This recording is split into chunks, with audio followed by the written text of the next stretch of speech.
తాతగారి నుంచి మామూలుగా మీ నాన్నగారు అలా అందరికి అన్నదమ్ములకి అంటే హోటల్స్ ఉన్నాయి, థియేటర్స్ ఉన్నాయి, స్టూడియో ఉంది కదా. మీ వరకు వచ్చినటువంటి ఆ వారసత్వంగా ఆస్తులు పంచుకున్నప్పుడు ఏమేమి వచ్చినాయి మీకు అప్పుడు? మాది రామకృష్ణ 71 వచ్చింది నాకు. ఓకే, ఆ థియేటర్ ఆ థియేటర్ ఓకే, అదొకటేనా? అదొకటి అండి. ఇంకోటి డాడీ స్టూడియో గారు చూసుకునేవారు, కానీ తాతగారు మెయిన్ అండి. మిగతా వాళ్ళు సాయికృష్ణ బాబాయ్, రామకృష్ణ 35, రామకృష్ణ గ్లిటర్ ఐటీ, దాని తర్వాత హర్బాబాయ్కి హోటలు, దాని తర్వాత స్టూడియో అందరు పార్ట్నర్స్. ఓకే, స్టూడియోలో ఇప్పటికీ అందరూ పార్ట్నర్స్ కానీ ఉన్నారు? పార్ట్నర్స్ అండి. దాని తర్వాత మళ్ళీ హర్బాబాయ్, దాంతో మోహన్ బాబాయ్ కెమెరామ్యాన్, ఆయన తారకరమ థియేటరు, బాలబాబాయ్ యాక్టరు, రామకృష్ణ బాబాయ్ స్టూడియో చూసుకునేవారు. ఆయన ఎండీగా పెట్టి ఆయన అధికారం మొత్తం ఆయనకి అప్పు చెప్పారు. రామకృష్ణ బాబాయ్కి మెయిన్. మిగతా అందరిగా చిన్నబాబాయ్ గారు, చిన్నబాబాయ్ గారు జయశంకర్ కృష్ణ గారు, ఆయన అక్కడ మెడ్రాస్లో ఇల్లు ఉందండి. ఇక్కడ స్టూడియోలో కొంచెం ల్యాండ్ ఉంది, అక్కడ ఒక బిల్డింగ్ కట్టడం జరిగింది. ఆయన ఇన్సూరెన్స్ కంపెనీలో పనిచేస్తున్నారు బాబాయ్. ఆయన వర్క్ చేస్తున్నారు, ఆయనకి ఇంట్రెస్ట్ ఉంది, అందుకే అలాంటిది ఏం లేదు. బిజినెస్ కాకుండా వర్క్ బిజినెస్ ఉందండి, ఇది ఉంది. అక్కడ మన చెన్నైలో బజులా రోడ్ ఉందండి, ఇల్లు అది ఆయనదే. దాన్ని ఉపయోగపెట్టకుండా అలా ఉంచేసారు. టీ నగర్ కాకుండా ఇంకో ఇల్లు ఉందండి, అది అంటే టీ నగర్ ఇల్లు అమ్మేద్దాం అనుకుంటున్నామండి. ఎందుకంటే బ్రిడ్జ్ ఉంది కదండి, అవునండి, అది టీ నగర్ ఇల్లు, అది అమ్మేద్దాం అనుకున్నాను. ఎందుకంటే అందరూ ఇక్కడ షిఫ్ట్ అయిపోయారు హైదరాబాద్కి, సో అక్కడ ఎవరు ఉంటా, సో అది ఇంకా అమ్మేస్తే బెటర్ అని చెప్పి అది ప్లాన్ చేసామండి. సో అది ప్రాసెస్ జరుగుతుంది. అంటే ఈ మధ్య నేను చూసి వచ్చాను, ఎవరు ఒక వాచ్మెన్ మాత్రం ఉన్నట్టున్నారు దానికి. అది మెయింటెనెన్స్ అని చేస్తామండి, అది వీళ్ళు అమ్ముతామండి టైం వచ్చినప్పుడు.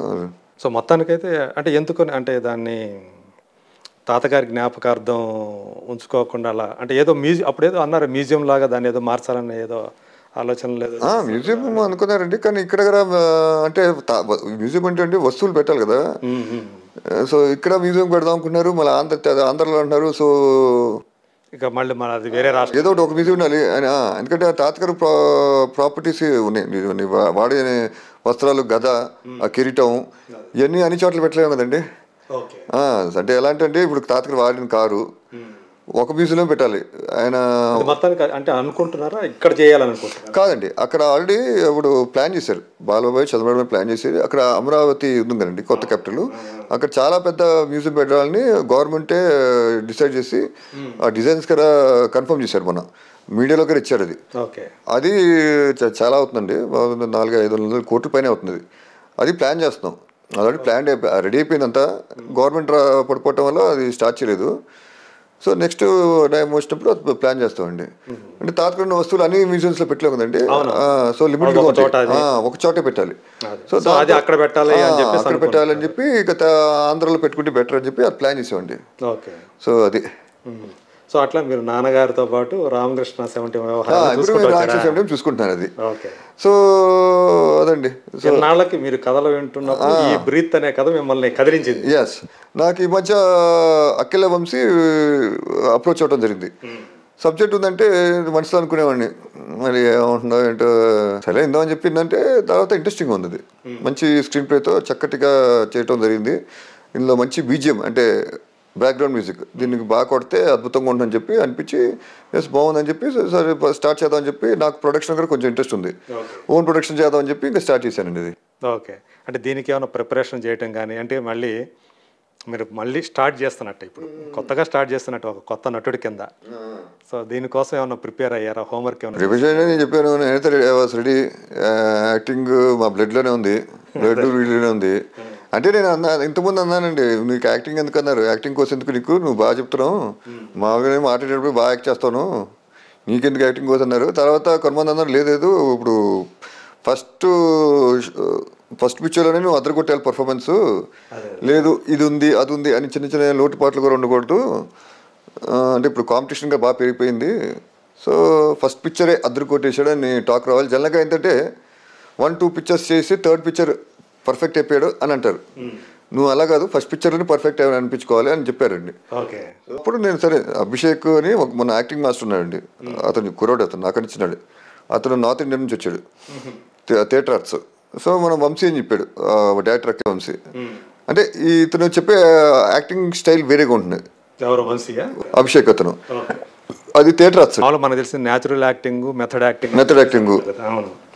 ఇది మెథడ్ యాక్టింగ్ అండి. ఇది చేసామంటే సరే ఆ టెక్నిక్స్ ఏం తెలుసుకోవడానికి నేను 1 month ట్రైన్ అయ్యాను ఆయన దగ్గర.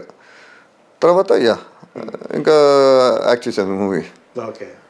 సో మీకు డబ్బింగ్ చెప్పేటప్పుడు తర్వాత సినిమా చూసుకున్న తర్వాత అసలు ఏమనిపించింది స్క్రీన్ మీద మిమ్మల్ని చూసుకుంటే? బాగుంది అనిపించింది. ఇట్ వాస్ నైస్, హ్యాపీ అనిపించింది, బాగా చేశాను. అదే ఒక్కసారి నేను చెప్పకూడదు, జనం చెప్పాలి. ఇప్పుడు నేనేనా అన్న ఫీలింగ్ ఏమైనా కలిగిందా? ఇది నేనేనా అంటే మీరు ఒరిజినల్గా ఒకటి, కానీ స్క్రీన్ మీద ఒకసారి అనుకున్నాను కరెక్టే, ఓ నేనైనా యాక్ట్ చేస్తున్నాను, నేనైనా అని అనిపించింది. కరెక్టే. ఎస్. నాన్నగారు ఏమన్నారు ఈ సినిమా చేద్దాం అనుకున్నప్పుడు? నాన్నగారి నుంచి ఎలాంటి సపోర్ట్ వచ్చింది? ఆయన ఏమైనా జాగ్రత్తలు చెప్పారా? డాడీ ఎప్పుడంటే నేను సబ్జెక్టు ఇలా సబ్జెక్ట్ ఇంత ముందుగా అంటే డాడీ ఎక్కువగా ఏంటంటే తాతగారు లాగా ప్రతిదానికి ప్రతి సినిమాలో ఏదో మెసేజ్ ఉండాలనుకుంటారు. ఓకే. ఎందుకంటే తాతగారు మీరు చూసుకుంటే ఆయన కెరీర్లో ఆయన ప్రొడ్యూస్ చేసిన అన్నీ కూడా సోషల్ మెసేజెస్ ఉంటాయండి. రైతుల మీద, కుటుంబం మీద ఏదో ఒకటి ఉంటుంది. సమాజానికి ఉపయోగపడే ఏదో ఒక మెసేజ్, ఏదో విషయం ఉండాలి. సో కాంటెంట్ ఉండాలి. ఆ రోజుల్లో చక్కగా స్టోరీస్ కాంటెంట్ మీద తీసేవారు ఎక్కువగా. సో డాడీ అనేవారు ఏదో మెసేజ్ ఉండాలరా, కాంటెంట్ ఉండాలంటారు. అదే బాగా ఇది ఉందే, అది జనంలో సమస్య, ఆ సమస్య మీద సినిమా తీయాలి. కానీ అప్పుడు ప్రాపర్ సబ్జెక్ట్ దొరకలేదు. సో ఇప్పుడు కూడా ఆయన స్టోరీ చెప్పినప్పుడు ఆయన వినలేదు. యాక్చువల్లీ చెప్పాలంటే ఫస్ట్ వినలేదు, తర్వాత విన్నారండి. అది బాగుంది, ఒక మెడికల్ మాఫియా మీద సబ్జెక్టు చక్కగా చేశాడు డైరెక్టర్ అని చెప్పి డాడీ ఓకే జాగ్రత్త చూసుకో ప్రొడక్షన్. ఎందుకంటే డాడీ పేరు ఊరికనే ప్రొడ్యూసర్గా ఊరికనే పేరు పెట్టారు, నందమూరి జయకృష్ణ అని. ఆయన గౌరవం ప్రేమ.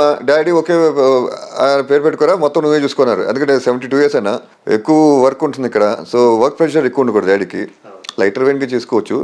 సో వద్దు డాడీకి చెప్పాడు, నేను వద్దు అన్నారు, నేను చూసుకోను అన్నారు. వద్దు డాడీ, ఎందుకంటే వర్క్ ప్రెషర్ ఎక్కువ ఉంటుంది కదా, మీకు ఇబ్బంది అవుతుంది, హెల్త్ ప్రాబ్లమ్స్ వస్తాయండి, అందుకోసం అని చెప్పి తెలుసుకుంటాను. టెన్షన్స్ ఏం పడద్దు, హ్యాపీగా వస్తే టెన్షన్స్ ఉంటాయి అక్కడ. ఆయనకి మళ్ళీ ప్రొడక్షన్ అంటే చూసుకోవాలి కదండి, చాలా వర్క్స్ ఉంటాయి. సో ఎందుకు అని చెప్పి ఆయన కూడా హెల్త్ కాన్షియస్లో ఉండి ఆయన కూడా సైలెంట్గా ఉన్నారు. నేను మొత్తం A to Z ప్రొడక్షన్ చూసుకోవటం జరిగింది. మరి మీకు కొంచెం ఇబ్బంది అనిపించలేదా? ఒక పక్క ప్రొడక్షన్ చూసుకుంటే ఒక పక్క యాక్టింగ్ చేయటం అనేది ఇబ్బంది అనిపించలేండి. మాకు ఎక్కడండి, మాకు వర్క్ ఎంత ఇస్తే అంత మేము హ్యాపీ ఫీల్ అవుతాం, అంత ఇష్టపడతాను. తాతయ్య గారు అయితే ఎన్ని సవ్యసాచిలాగా అన్ని చేశారండి. సో మీరు అసలు నాన్నగారు ఎందుకొని అంటే మీ బాబాయిలు అందరూ తర్వాత నాన్నగారు చూసుకుంటే ఎక్కువగా నాన్నగారు కొంచెం లో ప్రొఫైల్లో బయటకు రాకుండా ఎందుకు అలా ఉండిపోయారు? యాక్చువల్ చూస్తే మంచి అందగాడు ఆయన. అవును, ఆయన డిగ్నిఫైడ్గా ఉంటారు. తాతగారు ఏంటంటే ప్రాపర్టీస్ అప్ చెప్పేశారు. అంటే పెద్ద కొడుకు ఆయన, అంటే రామకృష్ణ పెద్దనం పెద్ద కొడుకు వస్తారండి, ఆయన చనిపోయారు. ఆయన చిన్న వయసులో చనిపోయాడు కాబట్టి ఈయన పెద్ద కొడుకు అయ్యారు. సో అప్పుడు ప్రాపర్టీస్ చూసుకోవాలి. 70 ఉంది, 35 ఉంది, హోటల్ ఉంది. శంషాబాద్లో 250 ఎకరాలు ల్యాండ్ తీసుకున్నారండి. యాక్చువల్లీ అది ఎవరు తెలియదు. అది కదా అప్పుడు తాతగారు తీసుకున్నారు. అప్పుడు డాడీ చెప్పారు మ్యాక్సిమంగా జస్ట్ ఇలా చేయమని చెప్పారు. మొత్తం అంతా ఎగ్జిక్యూషన్ అంతా డాడీ చేసేవారు. దేనికో ఏ పర్పస్ కోసం తీసుకున్నారు అది? అప్పుడు ఫామ్ లేకండి, ఫామ్ లేక చేసేవారు. తోట గీట చేసేవారు, చాలా చేశారండి. అది తోట, అది నేను ఒకరోజు అందరికి చూపిస్తాను. తోట ఎన్టీ రామారావు తోట వీడియో తీసి చూపించాలండి. మార్నింగ్ మధ్య చూసే ఆ తోట యాక్చువల్లీ అమ్మేశారు తాతగారు అప్పుడే. ప్రాపర్టీస్ ఎక్కువ ఉండటం వల్ల చూసుకునేవాడు లేక, డాడీకి టైం లేక, అందుకే 70, 35 హోటల్ ఈ ఏజ్ టైం సరిపోయింది మన స్టూడియో. సో టైం లేక ఇంకా అమ్మేశారు అది. సో అంటే ఇప్పుడు పెద్ద కొడుకుగా ఆ బాధ్యతలన్నీ కూడా నాన్నగారు తీసుకున్నారు. అవును, తాతయ్య గారు అప్పచెప్పారు. అవును. సో తాతగారు ఇంకా డాడీ మళ్ళీ ఫ్యామిలీ మెంబర్స్, ఫ్యామిలీని చూసుకోవాలి. సో ఇంకా అందులో బిజీ అయిపోయి లో ప్రొఫైల్గా ఆయన 7 అన్నదమ్ములు, 6 అండి. అవును, 6 అన్నదమ్ములు. అప్పుడు బాబాయ్ చిన్నవాళ్ళు, సాబాబాయ్, అరబాబాయ్ మిగతా చిన్నవాళ్ళు. మీకు మీ చిన్న బాబాయ్కి వయసు పెద్ద తేడా ఉండదేమో కదా? ఎవరికి? జయశంకర్ కృష్ణ గారి కను మీకు వయసులో పెద్ద ఎక్కువ గ్యాప్ ఎక్కువ ఉంటుంది. అవునండి, నాకు బాబాయ్కి చెప్పాలంటే 10 years తేడాండి అంతే. బాబాయ్ గారు డిగ్నిఫైడ్గా ఉంటారు. ఆయన కూడా అసలు బయటకు కనిపించరు. బాబాయ్ గారు కనిపించారు. మీకు చూసుకుంటే అసలు ఎవరు కనిపించారండి ఎక్సెప్ట్ మోహన్ బాబాయ్ కెమెరామెన్. ఆయన కూడా పెద్ద తెలియదు. సాయి కృష్ణ బాబాయ్ తెలియదు, మా డాడీ తెలియదు, హరబాబాయ్ ఒకరు తెలుసు, మోహన్ బాబాయ్ తెలియదు, రామకృష్ణ బాబాయ్ తెలియదు అప్పుడు ఫస్ట్లో, జయశం బాబాయ్ తెలియదు, ఉట్టి హరబాబాయ్, బాలబాబాయ్ వీళ్ళిద్దరు తెలుసు. అవును, ఎక్కువగా తెలీదు, ఈ జనరేషన్ తెలియదు, అసలు ఎవరికి తెలియదు. సో ఎక్కువగా తెలిసిందంటే హరికృష్ణ బాబాయ్, బాలబాబాయ్ బాలబాబు అంటే మీకు తెలుస్తుంది. ఆయన గురించి చెప్పగల చరిత్ర. సో బాలకృష్ణ గారి ఇది వచ్చింది కాబట్టి ఆయన కొంతకాలం క్రితం చూసుకుంటే ఇంక బాలకృష్ణ గారి పని అయిపోయిందిరా అని అనుకున్న టైం కల్లా